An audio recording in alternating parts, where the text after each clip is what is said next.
Hi, and welcome to the training. Unfortunately, we're not going to be doing the whole session out here in nature, but I wanted to start here and introduce myself. I'm Alyssa Murphy, and I help purpose-seeking professionals like you to break free of the corporate grind and build a successful career rooted in nature, climate, and community. I'm here to empower you to step into a career that not only sustains you, but also contributes positively to the world around you. If you're looking for an expert guide on your journey towards an impactful and fulfilling career, then coaching with me is a fast and powerful way to get unstuck and moving forward into the world of regenerative work. Now, let's begin today's training.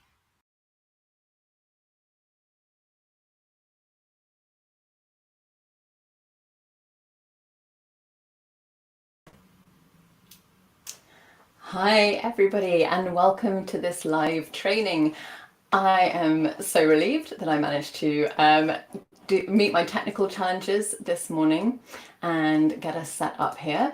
And I am so happy that you're here. I'm so happy that you are curious about regenerative work and that you're committed to make meaningful change happen through the power of your career. So please let me know that you can see me, that you can hear me, and that everything is working okay, because I can't see it. I'm in the background on the dashboard. So if you're here live, let me know in the chat, because that is the only way that I know that you are out there, and that is how we can connect and engage today. So let me send you a little message there. Okay, wonderful. So so as I say, make sure that you use the chat, because that is how I'm going to know that you're there. And that's also how you can ask questions and how we can go deeper into any of the topics that come up today. So I'm Alyssa Murphy, and I am honoured to be your guide today as we explore how to unlock your regenerative calling with my 7-step regenerative career transition checklist. So that is what we are going to be working through today. And I hope that you have all had a chance to download the checklist. That is going to be really helpful for you. Oh, thank you everyone. Now I can see your messages. They took a little while to come through. I'm seeing that some lovely emojis and hearing that everything is okay. So that is really good news. Thanks for letting me know. Yes, do make sure that if you haven't yet, you have downloaded the checklist that goes along with this training. I'm going to just put that link in the chat for anyone that might have missed it. So you should have that link now. Let me pop it here in YouTube as well, just to make sure. Okay. So the way that you use that checklist is really up to you.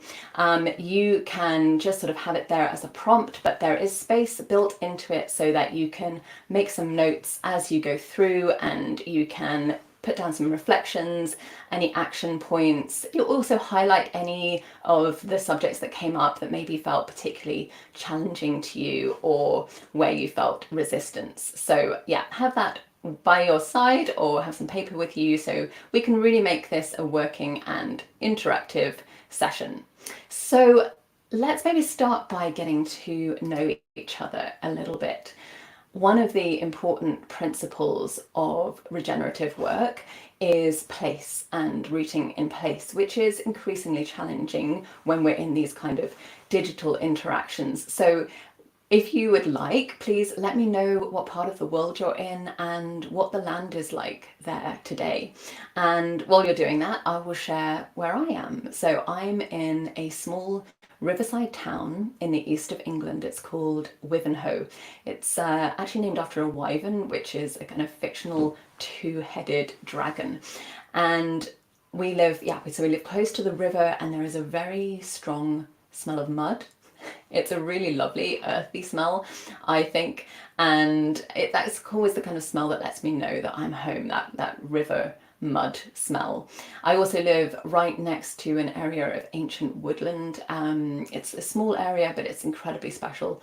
You can really feel the kind of magic when you go in there, and I go in there very regularly. So I would love to hear if you'd like to share where you are and what the land is like in your little corner of the world.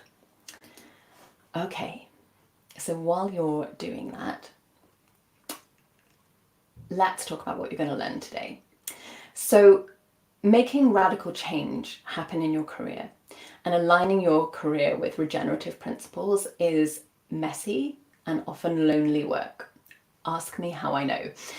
I know because that is what the last 2 years looked like for me. And I know because I help clients navigate this exact journey.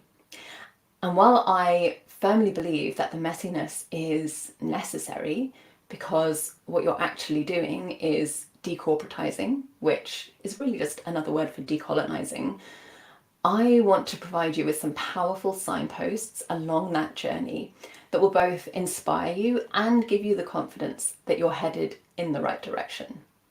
So while we acknowledge that the journey will never be linear or straightforward, this training will provide you with actionable steps to make a successful transition. So how does that sound?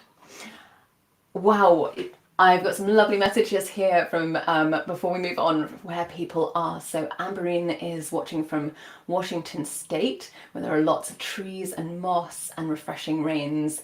We have Ines who's joining from Gothenburg in Sweden, and she says that she can smell the lovely forest scent right from her balcony. Wow. And we have Sarah in the north of Portugal. She says it's green, but currently everything is on fire.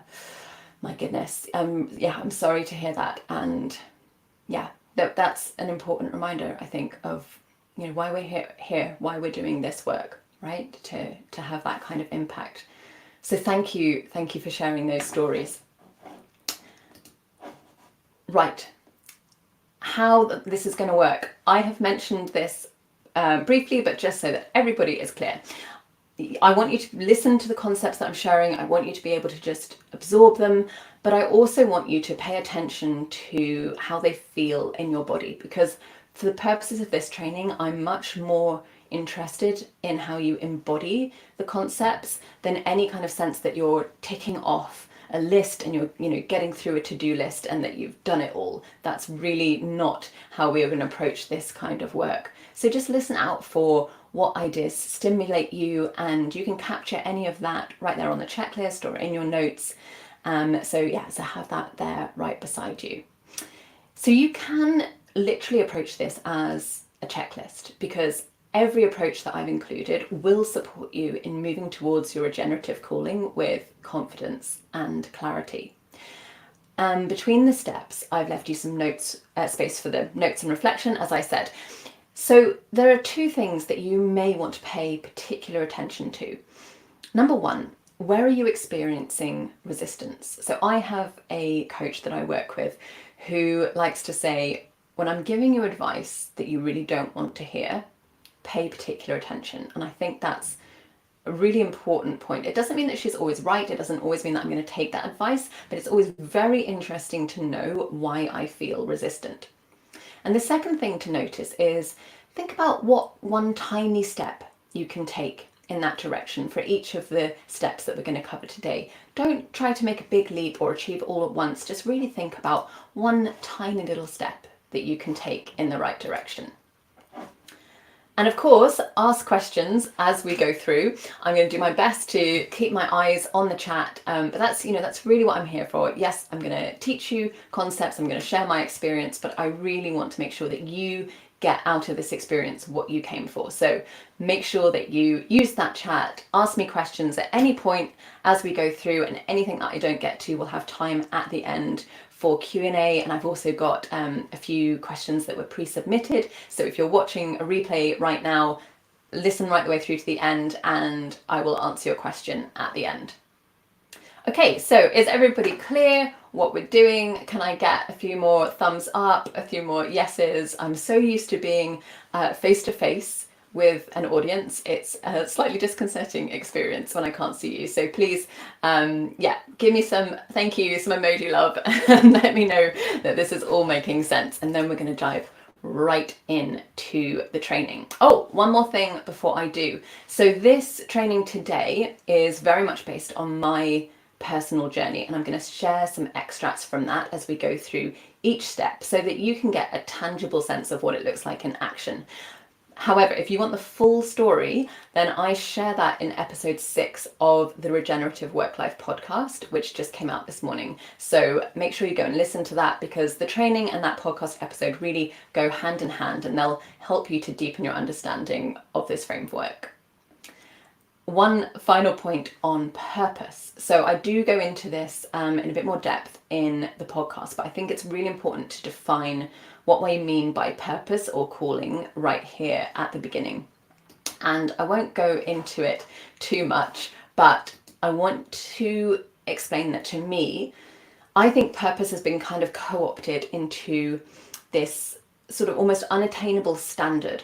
And there's this idea that we all have this one completely unique purpose, and that if we don't find that purpose, we'll never be fulfilled, we'll never be kind of self-actualized. And that is not at all how I see purpose, because I think it moves us into an almost consumerist kind of mindset where we've got to go out and get this thing, we've got to achieve, we've got to do more. To me, purpose is really a feeling state. So when you find your calling, I don't think that's a fixed, immovable thing, and this is what I'm doing now for the rest of my life. I think it's about your alignment with your values and the work that you do. I see it as a relationship and a connection. And in a work context, what I think that means is that when you are in purpose, or when you are in calling, your work is deeply aligned with your values, with nature, and with the kind of world that you want to experience. Okay, let's begin. So I would like us to start with a moment of shared stillness. So I'm going to walk you through a short relaxation exercise that we can all do together. I've actually just noticed that Amberine is saying here that she's right in the midst of personal and professional transition and feeling pulled in lots of different directions. She's dealing with crisis and stress and fear and grief. Oh my goodness, thank you Amberine for being so open about what you're experiencing. I think that's resonating with Raoul as well, and the need for this session. Yes, and it's important that we approach not just this session but all of that transition in regenerative work from a slightly different place, because if we try to approach it from our rational, logical brains, we're going to end up exactly where we started. They're what served us so far. So we're going to tap in to something a little bit deeper. We're going to tap into our nervous systems and into our bodies and see if we can find the wisdom that they have for us. So let's start with this short exercise to calm our chattery minds down a little bit and drop into our bodies. If you don't like breathing exercises, that's absolutely fine. I just invite you to sit in stillness as we do this. So begin by grounding your feet on the floor, or feeling the weight of your body, however you're positioned. Now I want you to pick a focal point out in front of you, perhaps just above the screen, and focus all of your attention on that one single point. So just send all of your awareness and all of your attention to that one focal point out in front of you. And let everything else soften. Let all your peripheral vision soften and blur, and just focus on that point. And you may notice that immediately doing this, there's a sense of relaxation. There's a sense of quieting. You almost can't help it. It's just something that happens at the subconscious level. And just as you stay focused on that point, just be aware of your peripheral vision, all that softness, all that gentleness around you. And then if you're comfortable, you can go ahead and close your eyes. And let's just breathe together. Just gently inhaling and slowly, slowly exhaling. If it feels good to you, you can do a little sigh as you exhale. Just breathing at your own slow and gentle pace. And take a moment to notice the point between the end of your exhale and the beginning of your next inhale. There's a little pause there, a little still point. So just enjoy the stillness at the end of the exhale. And if you like, the next time you reach that point, you can see if you can just extend that pause just a little longer, just slowing right down. Inhaling, exhaling, and being in that stillness. One more moment here. And when you're ready, you might just want to move your body a little bit, and you can open your eyes. You can keep your eyes closed if you prefer just to listen to me, and just come back into the room. So, congratulations. You have already begun to practice step 1. You are creating space for change. This step is absolutely essential. Shift for me happened, as for many people, during the pandemic. Actually, it started before the pandemic because I was pregnant with twins. And it wasn't easy. It wasn't the worst twin pregnancy, but it certainly wasn't easy. And my world went from being very busy, very busy entrepreneur, working long hours, doing all the things, traveling all around, and it very quickly began to slow down. And it began to shrink because I literally couldn't travel anymore. Before long, I couldn't even commute to London. And by the end of it, honestly, it was a mission for me to make it just to the end of the garden. So my world became very small, even before all of our worlds became much smaller during the pandemic. And as life slowed down and kind of cuddled in on itself, I found that there were some really powerful questions waiting for me there. You see, shift can't happen without that space, without pause. So if you're frustrated that change is not happening, if you're feeling overwhelmed, as some of you have shared in the chat, with all of the things, the transition, the possibilities, the ideas, the paths, the first thing you really must take seriously is to slow down. Because you can't plan, you can't move to action, you can't take next steps until you've found that space and that pause. And quite honestly, it's not easy to do. It's really not. It goes completely counter to all of our cultures. So here are some different approaches to making this a priority. So these are in your checklist. So the first is, you might just need to get quite organized about this and actually really set aside dedicated time for self-exploration. You don't have to call it that. You can call it whatever you feel comfortable with, but literally think about putting that in your calendar. However much you think you can do, and just maybe building it up. Maybe you start with a practice of kind of 10 minutes a day and you build up from there. Bonus points if you take that time in a quiet, natural setting. And yes, as Sarah said, sometimes your body makes you slow down when you don't listen to the signs. Absolutely, absolutely. And we don't want to get to that point if we can help it. Most people actually will wait until their body literally says no more, until they get sick, until something goes wrong or they burn out. Please don't let it get to that stage if you can possibly help it. And this is how, by creating that space and by slowing down. And the more you can do that in nature, in my personal experience, it's almost like you get 10 times the benefit of practicing that stillness anywhere else. It's really quite incredible. And you may need to, as part of this, so yes, say yes to that time and that space, but also start really saying no to a lot of things, to disconnect from busyness. And that's incredibly hard to do as well. You know, there are few opportunities in life when things shut down for us. And of course, that came with an awful lot of tragedy as well. But for many of us, it was, you know, the first time that we were let free of so many obligations and so much pace and so much busyness. So you're going to have to cultivate that yourself. You're going to have to think about what you can say no to in order to say yes to the new possibilities in your career.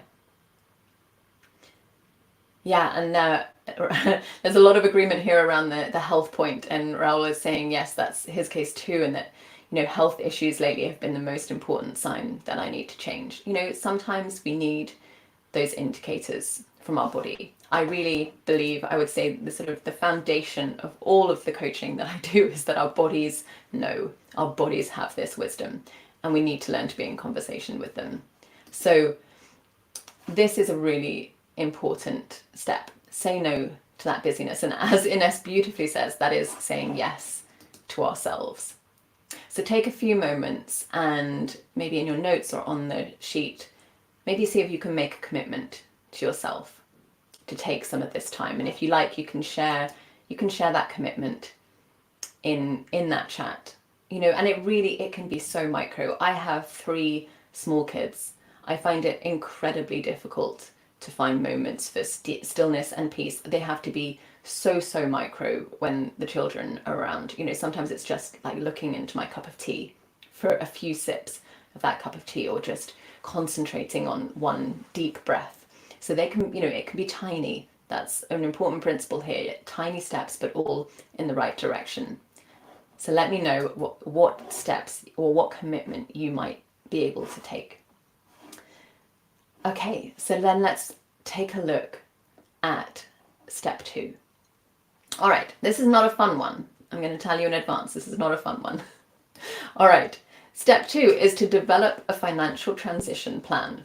Okay, Alyssa, did you just go back to business, Alyssa, for a moment there? Yes, I did. For the purposes of this next step, I am going to be in entrepreneurial startup mode, and there's a really good reason for it, because the number one fear that I have heard from clients and from people making this transition that they have in doing this work is financial fear.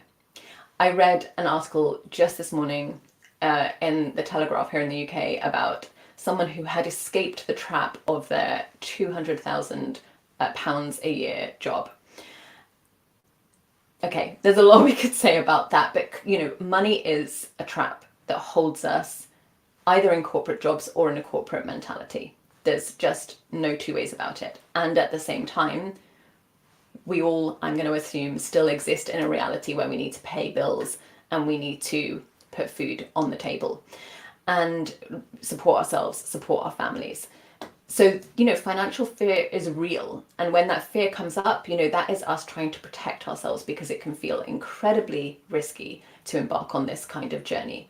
So this is why I recommend fairly early on putting together a financial transition plan. And what exactly that plan looks like is obviously going to depend very much on your personal circumstances. You may be in a position where you have some kind of financial cushion, or you're able to work towards a financial cushion, in which case I would say really think of that cushion or those savings that you're willing to invest. That's the key, as an investment. Think of it as startup capital for the startup that is you, right? The startup that is your regenerative career. And set boundaries for yourself. Make a plan. How much are you willing to invest? How long a runway, I'm going to keep using this startup language here, how long a runway does that give you to do the steps that I'm going to come on to next? The real exploration and play and curiosity and finding a way in this new world. How can you use whatever financial resources you have to enable that? And it may be that you simply don't have the financial resources that allow you to do that. And then you can look at, where can I find flexibility while maintaining a source of income that allows me to explore new possibilities. Okay, so there are lots of different ways that we can look at this. Also would recommend episode 4 and 5 of the podcast. I have a really good conversation with Ryan James, who is a regenerative guide, about not only these sort of practical financial steps, but also about the way that we can leave a legacy for future generations if it's not something that we're able to embark on ourselves. So having that plan in place is just a way of saying, fear, I see you. I know you're afraid, and we are safe. I have a plan. So that every time that fear pops its head up, you can say, it's okay. I hear you, and we have a plan. Does that make sense? Is this fear something that resonates? I'd be really curious to hear if this financial fear is as real as I think it is and have heard from a lot of conversations, because I think money is just such a powerful way to control people. And at the same time, it's a reality that we have to deal with. So it's really helpful having this plan in place. And that plan may change and it may need to expand. That is really not important. The purpose here is to give yourself permission. It's to give yourself that feeling of safety so that the change that you are seeking has the time and the space and the attention that it needs. Because without that real commitment to change and without finding a way to make yourself feel safe in the change, here's what happens. You end up rushing to action. You end up trying to very quickly get to some kind of destination, some solution. Look, I'm in my new career now. You take the first job that comes along, right? And then you end up in a new version of the same system that you were in before. And I know that's not what you're looking for here. Okay, so does anyone have any questions on the financial plan? Anything you want me to go more into detail? Is this making sense? Let me know. I'm going to have a drink of water while you do that. Okay, I don't see any questions. So I'm going to assume you're like, enough of the sensible safety stuff, Alyssa. Let's move on to the play. Yes, let's do that. Okay. Step number 3, my personal favorite. Embrace playful exploration. So these next 2 points, 3 and 4, are where it really starts to get fun, if we can allow it to feel fun.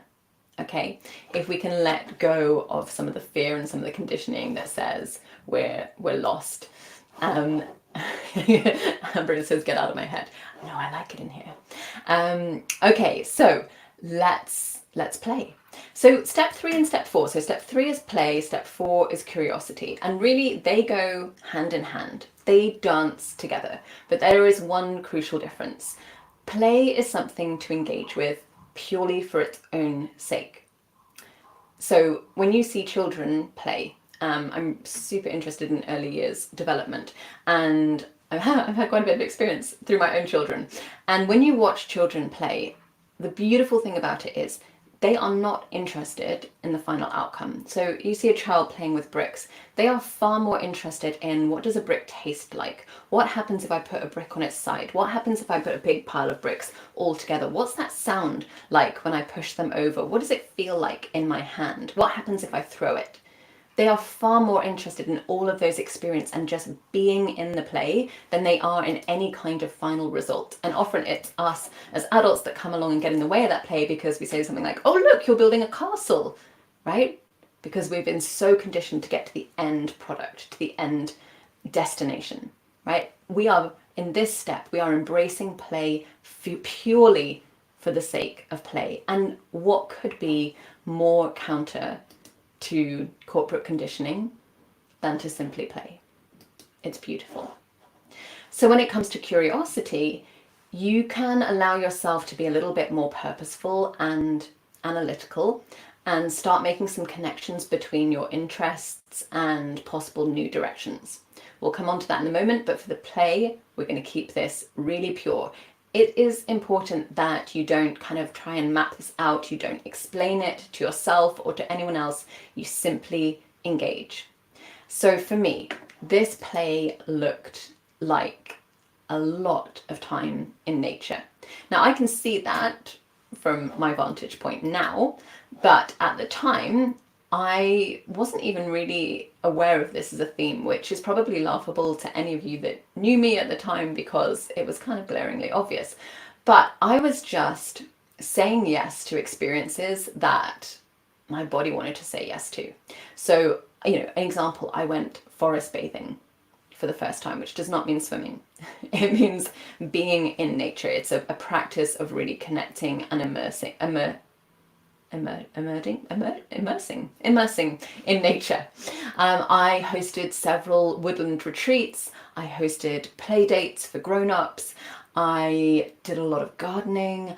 I started to learn around foraging and preserving foods. I wrote a poem in the forest, and all of these things brought me back to nature. That was the consistent theme, which now makes total sense, right? Sitting here with you, it's clear. My work is literally helping people to align their career with nature. But at the time, whenever that, what is the point of this, Alyssa voice snuck in, I couldn't answer the question. It felt really uncomfortable to me because I kept trying to kind of extrapolate out to, okay, so are you going to be a forest bathing guide, Alyssa? No, I just wanted to go and have that experience. Okay, and now I can see there was such a powerful theme of connection to nature that is now underpinning everything that I do. So I just invite you to play for play's sake. Yes, making time to play with my son equals regeneration. Absolutely. What better definition could there be? But it is hard, and I would love to hear, does play feel natural to you? Is it something that comes easily? Even, the example you gave here, playing with my son, some people find it very difficult to actually let go and play with their children. Is play something that you've thought about actively in your career? Is it something you've tried? Let me know. What is your relationship with play like? I'd love to hear a bit more of that. And let me tell you that I think it can feel very, very uncomfortable. And it took for me a lot of courage to stick with it. I'd gone from being a very successful, well-respected CEO and founder in a defined sector to wandering around the woods. And that thought kept coming up. I'm like, I've just become, this witchy woman that wanders around the woods. What have I done? What have I done? But somehow I found the courage to continue with that play and to keep showing up for it, even when I was experiencing a lot of resistance. So let me just, if this is something that is a challenge for you, let me be your signpost here and tell you that yes, play is the way. Trust it. And I really believe that one day it will make perfect sense to you. So what this can look like: engaging in creative activities, trying new experiences simply because they spark joy or curiosity, and just allowing yourself to get lost. I often had this recurring thought of, I'm lost. I'm completely lost. And yes, I was. And actually, that's exactly where I needed to be. Amberine's saying here, no, not at all easy. It is something you're supposed to grow out of in order to be a more productive adult. Yes, and most of us have done a very good job of growing out of it and being productive adults, right? And it's time to think about that. I like to play a lot, as I'm also an artist, and playfulness is very important. But when you're on a corporate job, you forget about that, and stress is a block. Yes, absolutely, absolutely. It becomes harder and harder to make a commitment to that play. But what I would say is that I think that as you move deeper into your regenerative career, you'll find that the gap between the play and the work shrinks. And now I find that most, not all, but most of my work I get the same feeling of play that I got from wandering around the woods. Raoul said, I tend to think that playing is losing time, and I find it very challenging to engage on activities that are not productive while trying to find a way to being productive the regenerative way. Yes, that's really, really well put. Yes. You know what? I think there is a way to be productive the regenerative way, but I think we have to go, I don't want to say to the other extreme, we have to allow ourselves the possibility that it will not be productive, that it may just be something we do for enjoyment and exploration and discovery. Okay, I think that is a really nice point for me to bring on a surprise guest for you. So I'm going to bring on Ines, who said hello to us earlier from Gothenburg in Sweden. Ines is a client of mine, and Ines embraced this playful invitation to a degree that I have not seen with any other client. I would say she's an absolute expert at it, and I invited her on so that she can talk to you a little bit about what that has looked like for her, and yeah, give you a little taste of what kind of play can look like in action. So let's welcome Ines, and I will be with you in the chat as Ines shares her experience. Hi, Alyssa. Hi, everyone. Hi, Ines. So over to you. Tell us about your journey. Tell us about play in your career journey.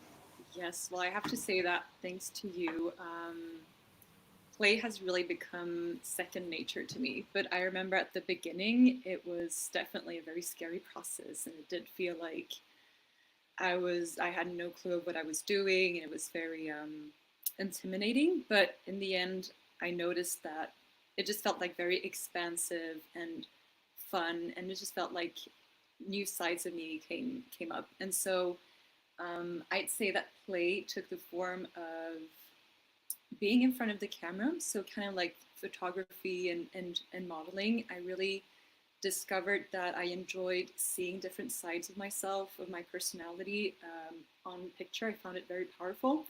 And so that took the form of, for instance, doing a laundry room photo shoot on a Monday morning with one of my photographer friends, and which was quite funny because I had seen these inspiration pictures on Pinterest, and I had this mood board, and so I really wanted to recreate this feeling, and so I was wearing these white sheets around my body. I was bare, like from had my bare shoulders and bare legs, and I was sitting in this metal bathtub in our collective laundry room here in this apartment building I'm living in. And the thing is that I thought I had booked this time slot just for this session, but some other people had apparently also booked the laundry machines. So actually we had two people coming in. So the first one was an older lady in her maybe 70s or 80s, and who looked very shocked and disapproving of what was going on there, because I was wrapped in sheets, but it looked like I was naked as I was sitting there in my metal bathtub. And so I really didn't feel comfortable in what we were doing. This was really just exploring and having fun, and it didn't feel okay at all in a way. So I just said, we're art students, and this is an arts project for university. And she just shook her head and continued loading the laundry machine. But then half an hour later, we had a completely different reaction from a woman, maybe in her 40s, who just absolutely loved what we were doing. I said the same thing, we're art students, and this is a project, and she just absolutely just lightened up and said how that brought her a lot of joy. As she said to us, she was going through some breakup and hard times, and that this was exactly what she needed to see on a Monday morning, and that she was going to post about this on her Facebook profile. So just to say that there were two complete different reactions, but it was a very playful atmosphere in the end. And so that was one time, being playful in front of the camera. I've also been just playing with the thought of doing a bridal photo shoot. So wearing wedding dresses, because who wouldn't want to look fabulous and gorgeous in these dresses? And I think it's something we grew up in, especially for women. I think when we're little girls and we see these princessy like dresses, and a part of me had been for a long time thinking, well, this is nonsense, and I need to wait for when I get married to wear a wedding dress. Until you told me, well, what if? So not the kind of anxious what if, but a more playful what if. What if I just did it anyway? And it ended with me contacting a local bridal dress designer here in Gothenburg, who just happened to be needing a model for a photo shoot. And so there I was, wearing fabulous wedding dresses, and I felt like it was just kind of like second nature to me. It just felt so playful, and it didn't need to make sense. I was just really embracing the experience and these new feelings as well, of just feeling completely free and beaming, to be honest.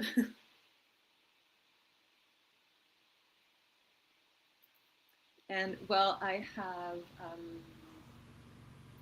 some other experiences as well, has been recording a reggaeton video with one of my friends who's an excellent dancer, and I asked her if she could come up with a choreography for the song I really liked.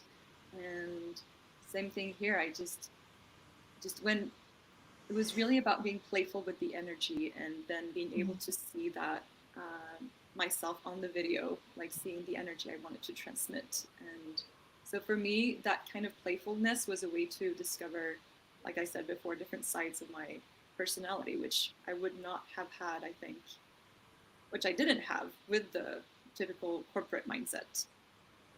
Yeah, and what I really noticed, as your coach, was when we started working together, you had, I'm sure you're happy for me to share, like a lot of fear around this break that you were, like this conscious break that you were taking in your career. You were very aware of how that would be perceived by others. You weren't even kind of really comfortable talking to people about it and about what you were doing. And I really noticed that as you learned to play and you let yourself play, your energy around that just really shifted to, I mean, tell me where I'm wrong, but now I see that it's like, that's just really not something that feels weighty or heavy to you. It feels to me like that play really unlocked, that we just don't have to take careers quite as seriously as we've all been conditioned to do.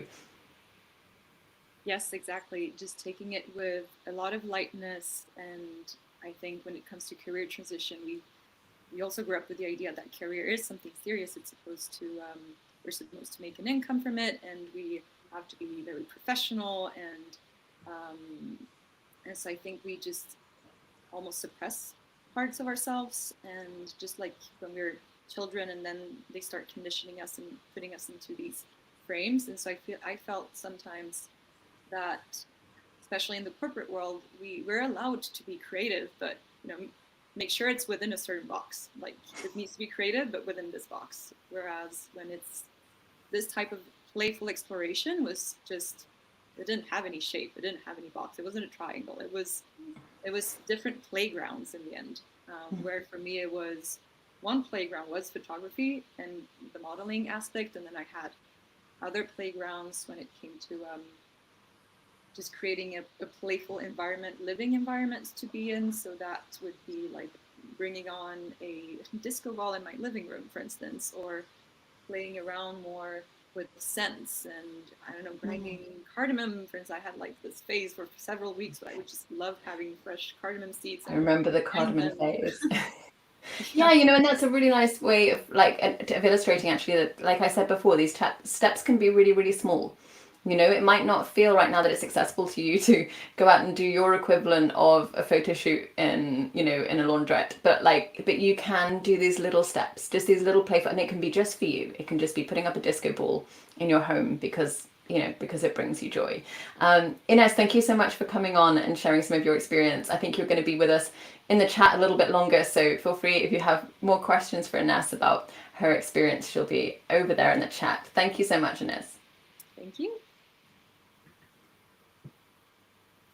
All right, so let's move on to our next step, which is step 4, which is curiosity and trusting and following your curiosity.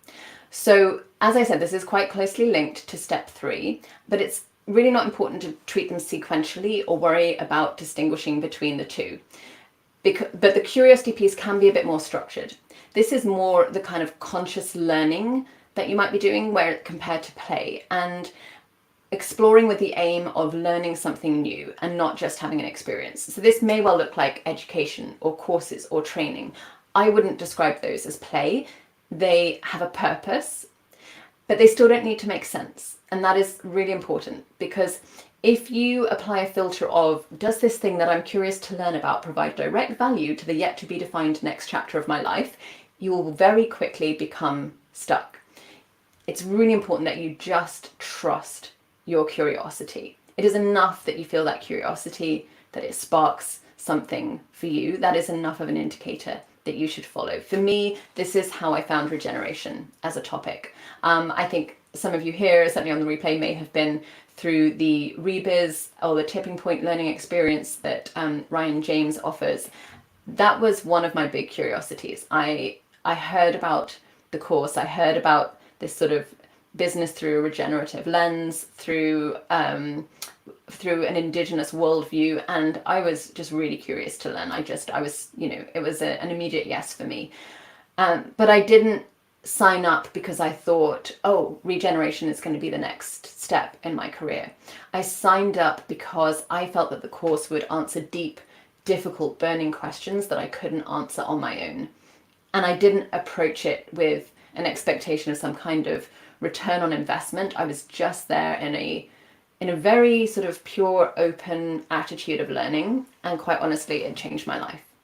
And there were lots of other things that I won't go into now, everything from sort of play invitations from children to hypnosis. And from the advantage point that I have now, I can see that those threads have woven together and how they contribute to what I do now, but I couldn't see that at the time. So there is a lot of courage required here. There is a lot of faith that you can explore these things, you can give them your time, your attention, and that the threads will come together over time.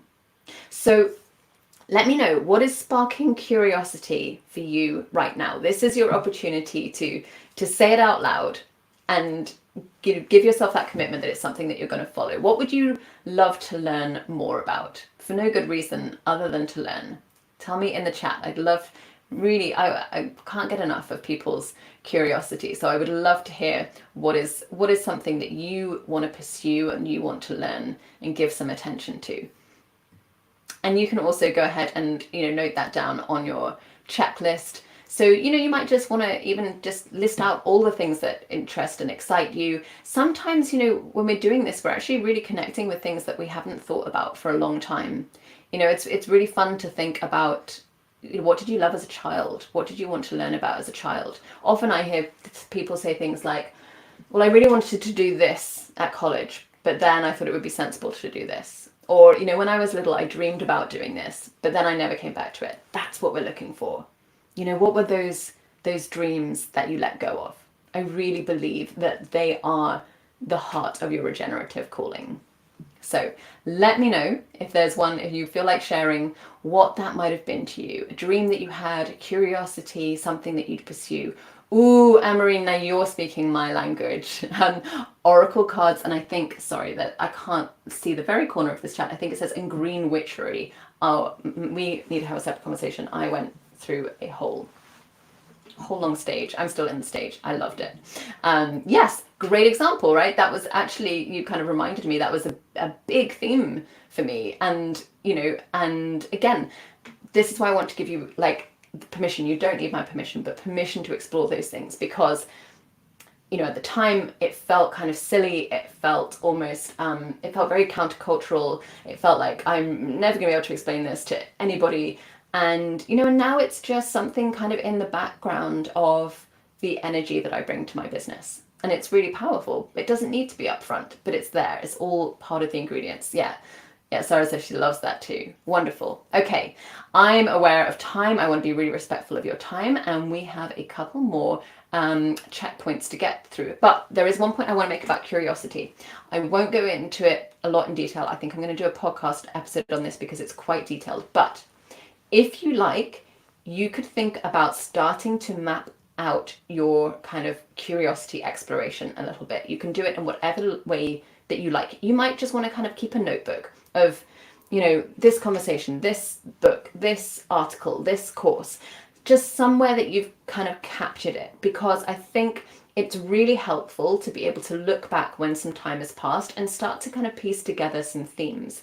This is the thing about finding a regenerative calling. It is not going to be some predefined calling that somebody else hands to you. You are going to need to create it. And you are probably going to create something that hasn't been done before, something completely new, right? That is the opportunity, the challenge ahead of you. So what better way than to, to pull from all of that curiosity and the themes and ideas and connections that come up. I've had a client who did this, who came out of corporate America and big tech and moved into regenerative agriculture. That wasn't a predefined path for her. She found these little kind of breadcrumb trails of curiosity until it started to all piece together. Okay, big one coming up. Reframe internal dialogue. Now, when I say reframe internal dialogue, no, hold on a minute. I have missed one. Excuse me, we're going back. I'm getting carried away. Cultivate supportive relationships. Right, this one kind of just speaks for itself, but you need community. We are not meant to do this alone. We are not meant to reinforce the cult of individualism. Get yourself a community. That's it. I'll say no more. Okay, 3 quick ways that you can do this, because as I said, this can feel like lonely work and we don't need this to feel lonely.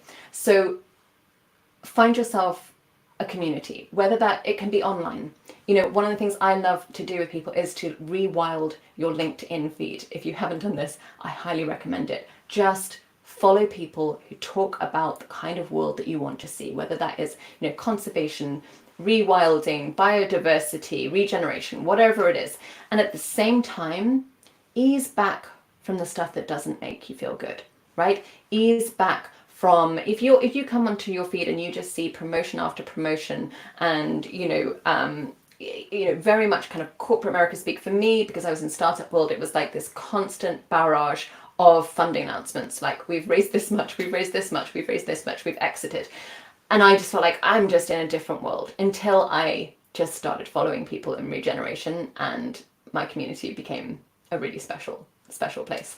So do this online, think about local volunteering. That's a really great way to connect with people. It doesn't even have to be, again, volunteering. Often we can think of this as a stepping stone to the next career. Just think of this as a way of connecting.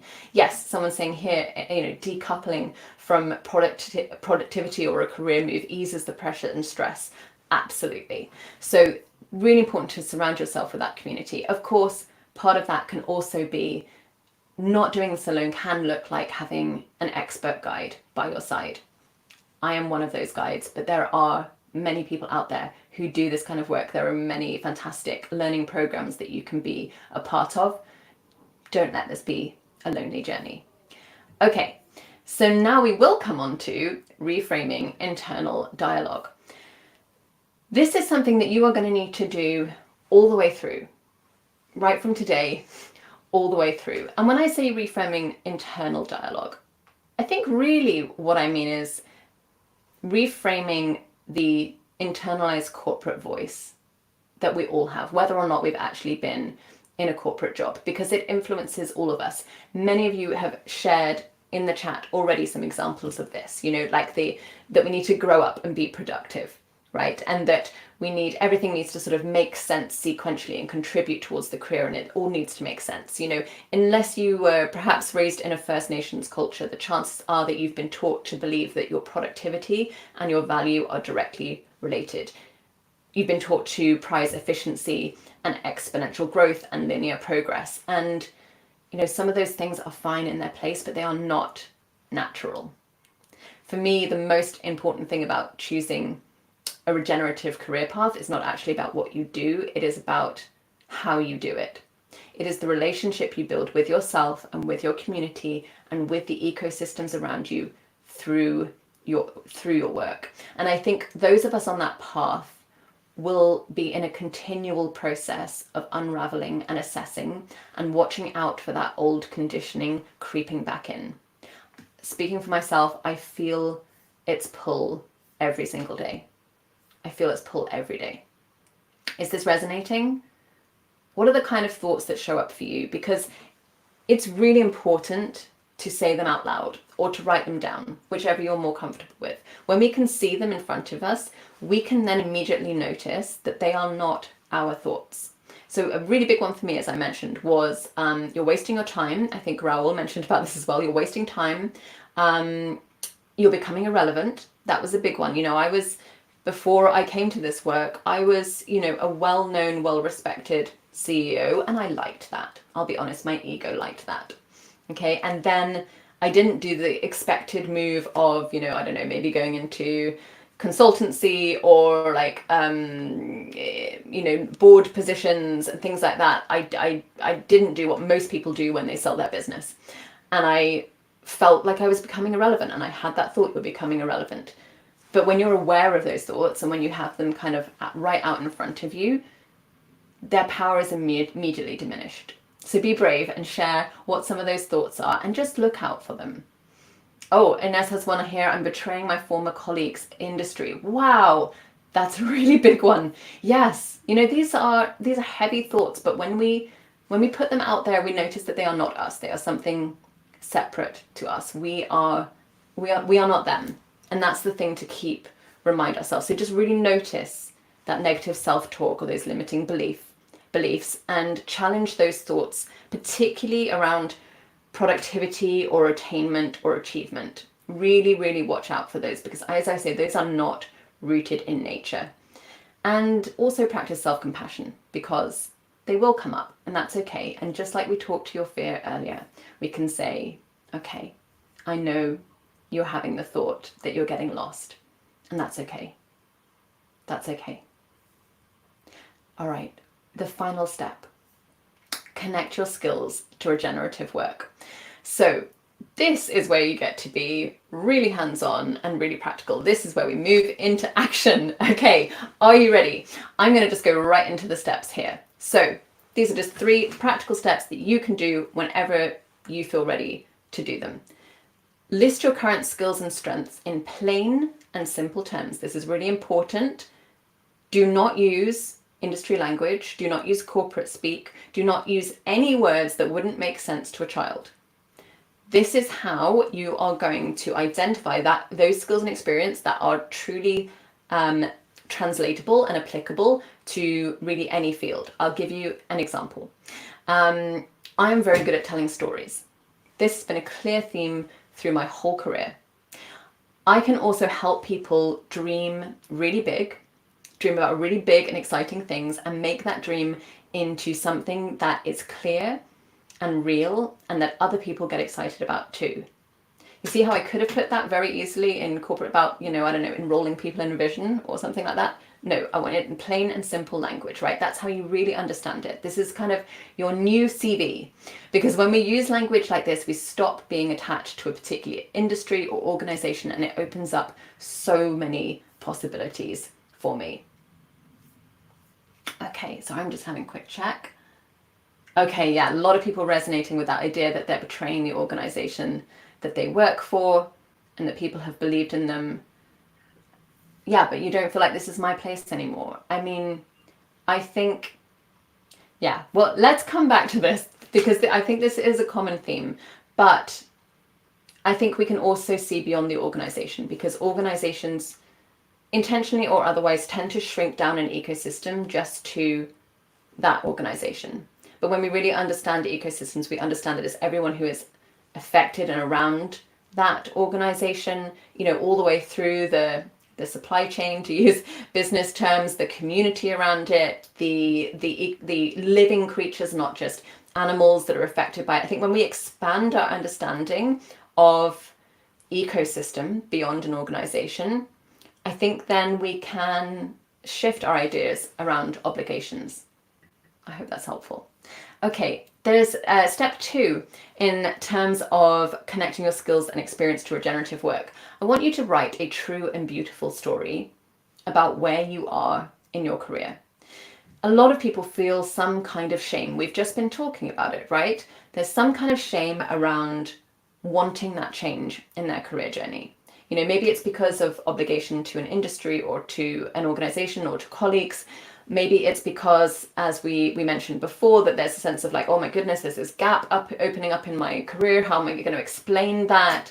Maybe you stepped out something you were very good at and very respected within, and you don't really know who you are without it. That was definitely me. And you worry how on earth you're going to explain all of this, right? Well, I can tell you that Earth knows all about pausing before growth. Okay? Other people worry about how they make the pieces fit. So I just want you to start by writing your story, the whole story, unfiltered. Make it true, make it beautiful. It will probably feel like a story you can never tell to anyone else, but one day, I bet you find that you do. And you may find that you come to love that story and to really own it. When I introduce myself to people, I talk very honestly about my step back from climate tech, about embarking onto the next chapter without a plan, about the wilderness years. That's my beautiful story, and I invite you to write yours. I say number 3, take daily steps in the right direction. This is really what I'm going to leave you with. So if you need to be somewhere else right now, this is the final thing that I want to leave you with. Stop focusing on the destination. That is what all of us do when we think about career change. We think about, what is my next move? Where am I going to end up? What will it look like? Don't put your attention on the destination because you don't know what it is yet. If you did, you wouldn't be here. You'd also have the ability to see the future because our reality is evolving very quickly. None of us knows what the world of work is going to look like, even in the near future. So let that destination go for now and just focus on the next right step.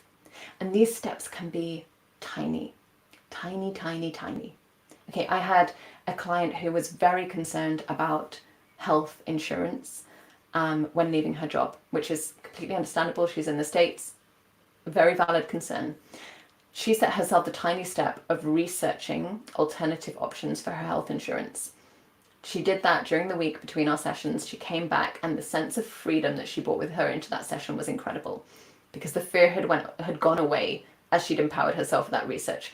It might seem like such a little detail, but really focus on those details, just those little steps that you can take into your regenerative career.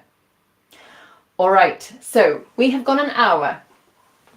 I had a feeling I was going to go longer. I'm so grateful to those of you that are still with me and all of the incredible conversation in the chat. I'm looking forward to be able to read that in more detail when we finish. I am going to do a little bit of Q&A in just a moment. So for anyone who has some more time available and wants to stay for the Q&A, start putting your questions now in the chat and I am going to answer them. I also have some pre-submitted questions that I'm going to cover for anyone that's watching on the replay, and you may well learn from listening to other people's questions as well. So we are going to take just a 1-minute break. I'm going to leave you with another message from Alyssa outside, and then I'll be back and we'll do some Q&A.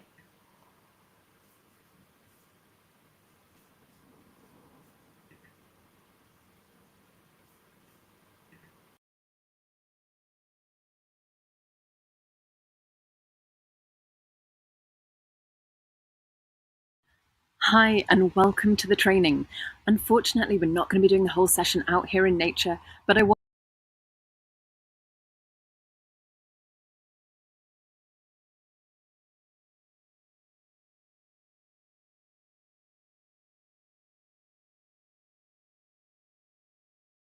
By now, you probably have a clear idea of what you need to work on.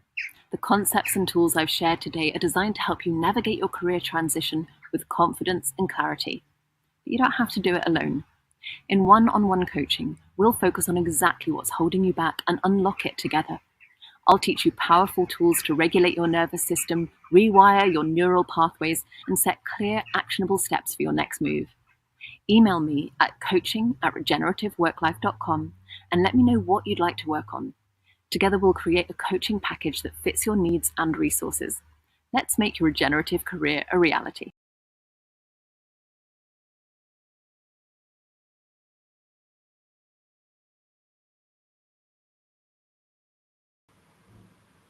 Okay, let's get into the Q&A. Yep, Sarah had to go. Thank you so much for being here. If anybody else does have a question, please go ahead and put it in the chat. And then while I'm waiting for those to come through, I'm going to cover the questions that came in that were pre-submitted for people who wanted me to answer those on the replay. So Steph asked about creating a sense of fun or exploration when it comes to thinking about career pivot as opposed to getting overwhelmed. Well, Steph, I hope we have covered that in some detail today, where we've covered the points about play and curiosity. And I hope you also took some inspiration from hearing Ines's story as well. I think the key here is to make it really frivolous to begin with.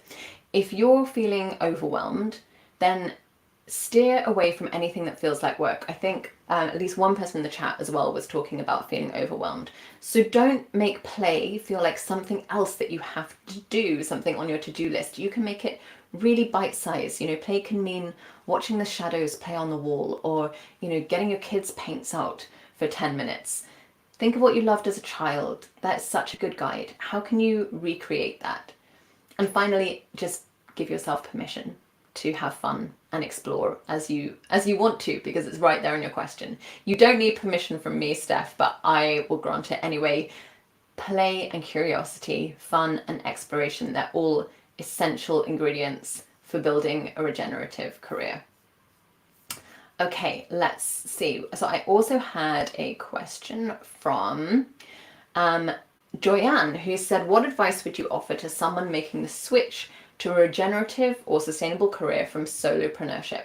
Ooh, I love this question. And here's why.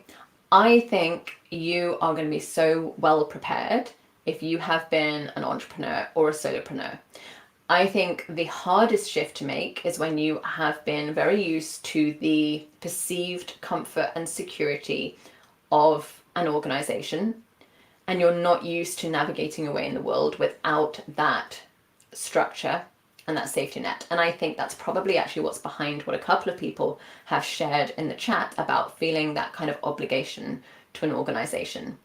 I suspect that kind of underneath that, there is a fear of what it means to embark on a career without an organization supporting you.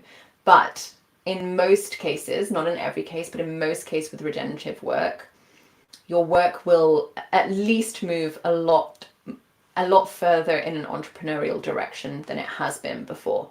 So you may still end up working for an organization, but it's likely to be a younger organization, an evolving organization. You may well end up in sort of a hybrid situation with kind of some consultancy, self-employment. You may well end up starting a business. So Joyanne, I would say that you have a lot of skills from your experience with solopreneurship that are going to serve you really well on this journey. Okay, quick chat. If anyone in the chat has a question, this is your last chance, so go ahead and get it in there. And Raul, you actually submitted a question, so I'm going to answer it here and you can let me know if I have covered it. So you said, how can I really put in practice in my daily work the regenerative principles that I aim to live aligned with? This is a really, really interesting question. I think it depends on the nature, interesting word, the nature or lack of it in your current work. It may be that there is no possibility to live regenerative principles in your current work. It's very important to be honest with yourself about that, because if you try to make those changes happen in an organization that is not aligned with regenerative principles, you're going to end up feeling like you're banging your head against a brick wall. This is what I see a lot of the time with people in in-house sustainability roles. They put so much energy and passion into making change, but ultimately the purpose of the organization that they work for is to generate profit. Well, if that is the ultimate purpose of your organization, making meaningful sustainability changes is going to be challenging, to put it delicately. So in that case, if you need to stay in your role, then living those principles will happen outside of work. And as I said, episode 4 and 5 of the podcast, they go into that into some detail of what your options are based on your different work situations. But remember, regenerative principles can simply mean building a relationship with a tree that you walk past on your way to work. It can start as simply and locally and as small as that. So I think that is all of the questions that we have. I want to thank you all for coming and joining me here today and sharing this experience. I I hope that you feel energized and empowered to put some or all of these steps into action and move forward into a regenerative career that supports both you and the world around you. And as a reminder, if you need one-on-one guidance, I am available for regenerative coaching. You can reach out to coaching@regenerative. Why is this word so hard to say? You can reach out to coaching@regenerativeworklife.com and we will find a package that is right for you. There's the link on the screen. So yeah, reach out to me there and tell me what you want to create in your career. Tell me the challenges that you're facing. And together we will work through those and move you into a career that is truly aligned with nature, climate, and community.